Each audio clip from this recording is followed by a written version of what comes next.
wabarakatuh. Urang sadaya ti kelompok 2 bade ngajelaskeun ngeunaan upacara adat siraman. Wilujeng nyakseni. Upacara adat siraman mangrupa salah sahiji runtuyan acara nu dilaksanakeun saacan lumangsungna ijab qabul. Prosesi siram biasana dilaksanakeun jam 10 dugi ka jam 3 sore sapoe saacan ijab qabul. Dina waktu ieu dipercaya jadi waktuna malaikat turun ka bumi keur mandi. Siraman miboga harti bebersih fisik jeung mental pikeun dua panganten nu keur nikah. Ieu boga tujuan pikeun ngabersihan sagala hal negatif nu dianggap ngaganggu proses nikah jeung ijab qabul. Salian ti nyucikeun diri, nyiram oge miboga harti pikeun menta pituduh jeung rahmat Allah nu Maha Kawasa pikeun nalampahan hirup sanggeus kawin. Siraman oge mangrupa tanda yen panganten awewe jeung panganten lalaki geus tekad jeung siap kalakuana, bersih omonganana, amal jeung pikiranana.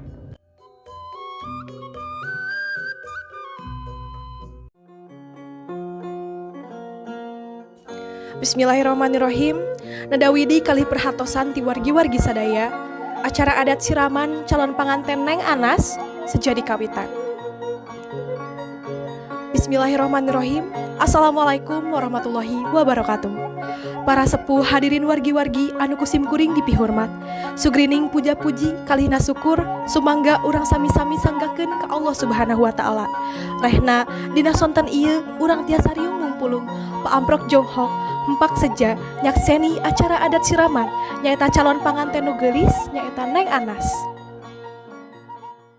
Ngecageun Aisan marupa salah sahiji tahapan prosesi siraman. Dina prosesi ieu calon panganten awewe diais di kamar ka tempat ngaras ku indungna. Biasana perlambang ieu dilambangkeun ku panganten anu dibungkus atawa dikaput ku lawan bodas anu ngalambangkeun kasucian. Salian ti secara simbolis nyepeng budak bapana oge mawa lilin atawa bisa oge diganti kuno disebut palika atawa lampu. Indung jeung bapana nganterkeun anakna ka tempat diayakeunna siraman. Prosesi ieu ngagambarkeun lepasna tanggung jawab ti kolot panganten ke anakna.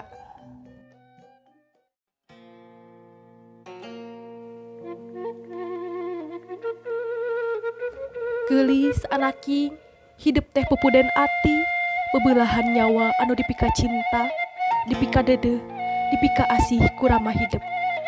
Ibu hidup ngakandung hidup 8 bulan dilana, dina kaayaan ripuh, leuleus, lungse loba karasa, tapi estuning ibu Nafilah teu ngarasula.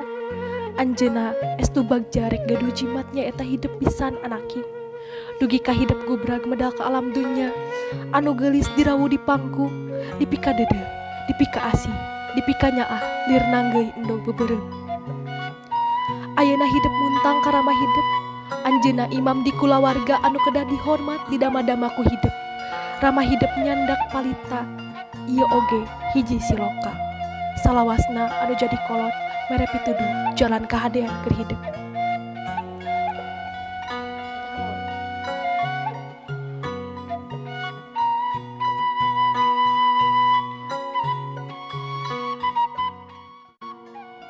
Bapak, dina dinten ieu putri kakasih Bapak anu sakitu dipika nyaah naku Bapak bade dilepaskeun, bade ditikahkeun ka hiji jajaka pilihan hatena.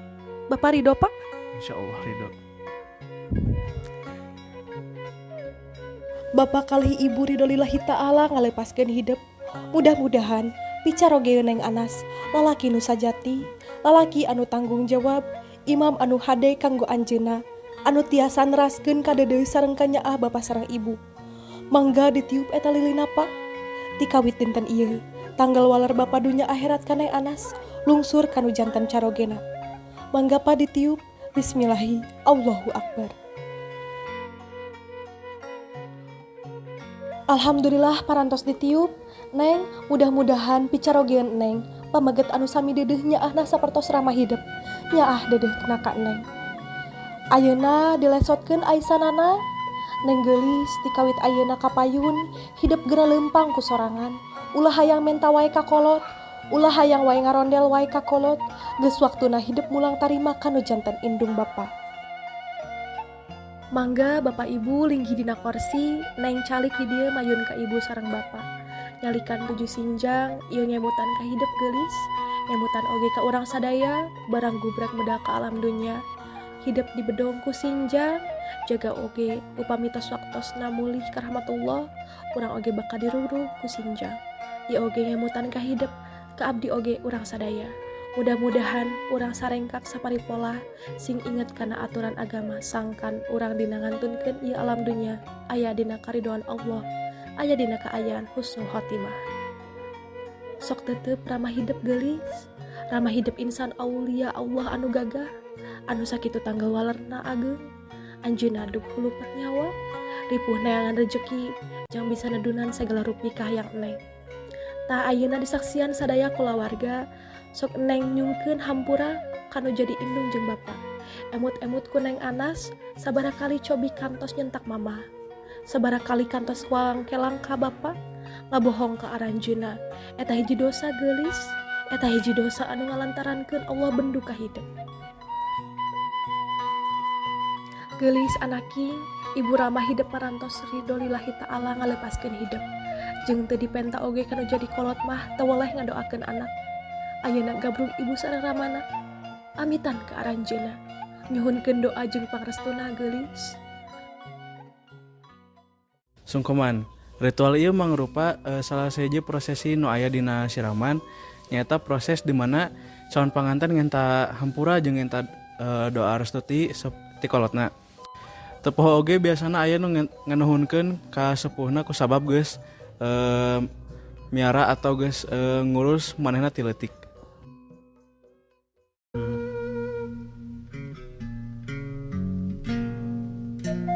Duh mamah abdi hapunten, rumaos abdi tamelara ka mamah, kirang sumujud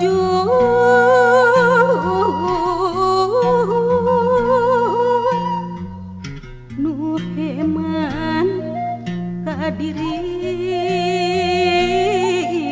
abdi diasuh. Dedeh teuing anaki, gurah ati kembang soca mustika mamah jeung bapa, dihampura pisan geulis, hampura sawangsulna mamah jeung bapa, ngan ukur bisa sakieu mika dedeh jeung mika nyaah ka hidup. Tapi hidup sing yakin, ka dedeh, ka nyaah nu jadi indung jeung bapa sapanjang jalan. Parantos geulis. Runtuyan upacara adat anu salajengna nyaeta ngaras. Ngaras nyaeta salah sahiji bagian tina upacara adat nyiram anu runtuyana ngawungkung ngumbah dampal sampean indung jeung bapa calon panganten. Tujuanna nyaeta pikeun nembongkeun ka nyaah ka kolot sarta oge salaku simbol bakti panungtungan sabab bakal nyanghareupan kahirupan anu anyar. Saatos ngumbah sampean dilajeng disemprot minyak seungit anu miboga harti di mana wae budak kudu ngajaga ngaran kulawarga.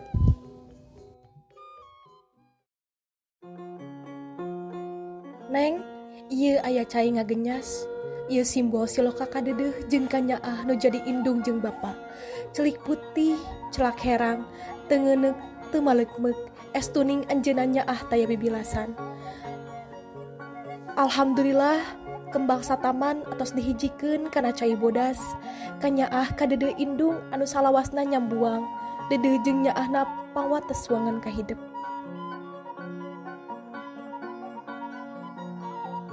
Mangga ieu cai urang anggo kanggo ngawasu dampal sampean anjeunna geulis.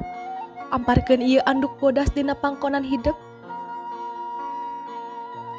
Mayun ka mamah palih dia geulis. Dua nana soku hidup usapan, bari hidup ucapkeun istighfar menta hampura ka Allah dina sagala rupi dosa kanu jantan indung. Sanajan anjeunna teu kedal, tapi mungkin eneng kantos nyentak mamah. Eta hiji dosa anu matak ngalantarankeun Allah bendu ka hidup. Tobatan ku hidup geulis, istighfar ka Allah. Mudah-mudahan doa hidup, tobat hidup ka Allah ditampi ku anjeunna. Diwasu dampal sampean anjeunna. Alhamdulillah neng tiasa ngawasu dampa sampean anu jantan indung. Buktos hormat tandanya dede neng kanu jadi indung. Anu jasana moal mungkin bisa kabeli kunaon wae geulis. Hidup mah bagja neng, masih keneh aya indung jeung bapa hidup. Desa kedik nu sanes mah bahkan dulur hidup sorangan dina mangsa rumah tangga. Ibuna atana piramana parantos mulih ke rahmatullah. Hidup mah kedah bagja nyengitan dampa sampean ibu hidup. Aya paripaos neng, kana cara kadata sawala, anak cilaka, kekeh kolot mah kababawa. Sungkem neng, kadampa sampean ibu hidup. Mayun ka anjeuna, gubragkeun mastaka hidup sing ikhlas kana pangkonan anjeuna. Mangga ibu. Duh anak ibu nu geulis punden ati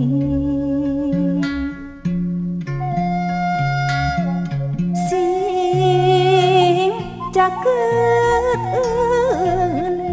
eulis susutan eta cisoca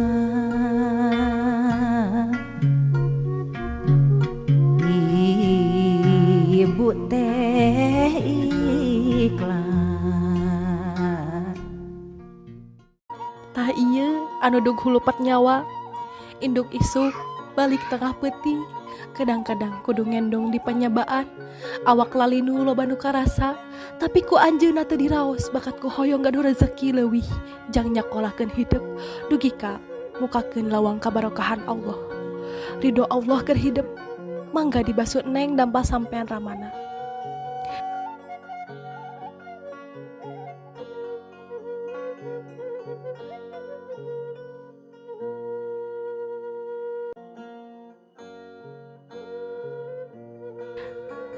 Disengitan dampa sampean anjeunna geulis. Alhamdulillah disimpen deui dampa sampeana tetep sing lelep lalayan pinuh ka cinta. Tah anjeunna ramah hidup anu ngayuga anu nyaah salawasna ka hidup. Gubrag mastaka hidup kana pangkonan anjeunna. Nyaluluh mundut doa jeung pangestuna geulis.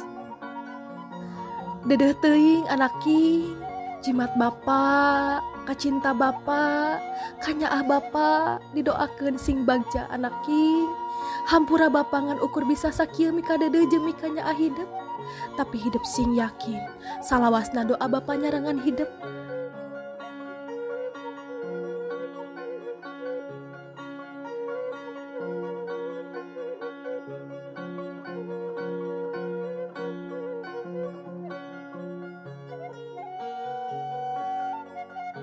Tangkep pramana geulis. Alhamdulillah tangkep sabelah deui geulis.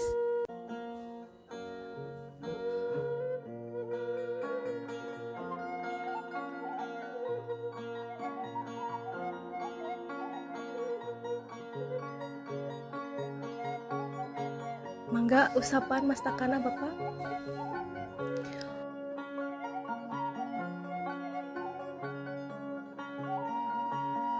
Sok salam heula karai hidup, komo keur alit mah silih baeudan, silih paseaan. Sok ayeuna silih doakeun geulis, mudah-mudahan sabara putra Bapa Mufti di dieu sing arageung milikna, luhur darajatna. Sok titipkeun Bapa sareng Ibu ka anjeunna Neng, da puguh Neng mah ayeuna tos gaduh caroge, tangtos Neng bakal ngawulaan heula anu bakal jadi caroge. Titipkeun ke ade anu ayeuna masih sasarangan sareng ibu ramah hidup di dieu. Kukituna hapunten Neng Anas, tilahir dugi ka batin, bilih jantan gantar kakaitan hawatos, anjeunna bade nyorang kahirupan anyar, priyogi pangampura ti sadaya.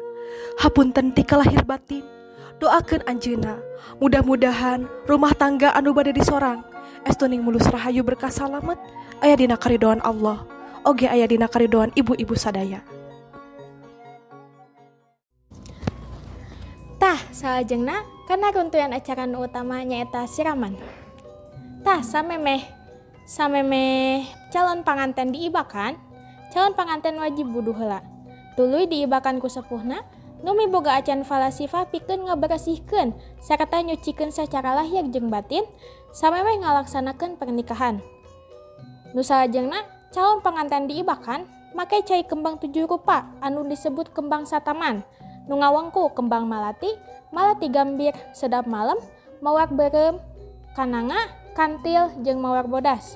Sakabeh kembang ieu miboga harti sewang-sewanganana, nyaeta nu kahiji aya malati. Malati miboga harti kasucian, sarta manusa kudu ngalakukeun paripolah dumasar hate anu tulus jeung suci. Nu kadua aya malati gambir. Malati gambir miboga harti kasederhanaan atawa kabasajanan jeung karendahan hati. Nu katilu aya sedap malem, nu miboga harti kedamaian, kaselarasan, jeung kaharmonisan nu mangku paharepan dina pernikahan. Nu kaopat aya mawar beureum, nu hartina wedalna manusia ka dunya sarta mieling yen dunya teh sifatna sementara jeung fana. Nu kalima aya mawar bodas, nu miboga harti kasucian, manusia wedal ka dunya teh aya dina kaayaan anu suci. Nu kagenep aya kantil, hartina rasanya nu kapamungkas nyata aya kembang kananga, nu hartina rasa hormat ka karuhun jeung warisanana. Tahap anu pamungkas nyata tahap nalika ngamandikeun calon panganten dimimitian ku indungna. Tuluy ku bapana, tuluy jalma saja nu geus dipilih saperti aki ninina, kerabat-kerabatna, atau babaturan calon panganten nu geus nikah sarta miboga kulawarga anu harmonis. Jumlah anu ngamandikeun calon panganten teh kudu ganjil, biasana 7 dugi ka 8, panglebana 11 jalma.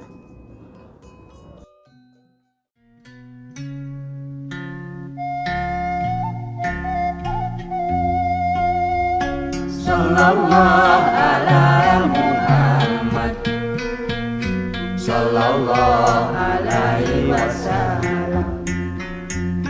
Sallallahu ala Muhammad, sallallahu alaihi wasallam. Sallallahu ala Muhammad, sallallahu alaihi wasallam. Cur mancur banyu pang banyu hidup cai suci panglokaraga sukmanah mugia ieu cai doa sing sababiah tiasa mersihan reget dina lahir batin neng Anas mugia anjeunna sing mulia waluya tur bagja salawasna amin ya robbal alamin. Sallallahu alaihi wasallam. Sallallahu ala Muhammad, sallallahu alaihi wasallam.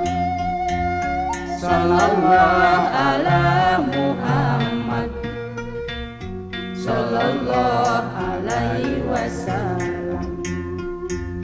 Sallallahu ala Muhammad, sallallahu alaihi wasallam.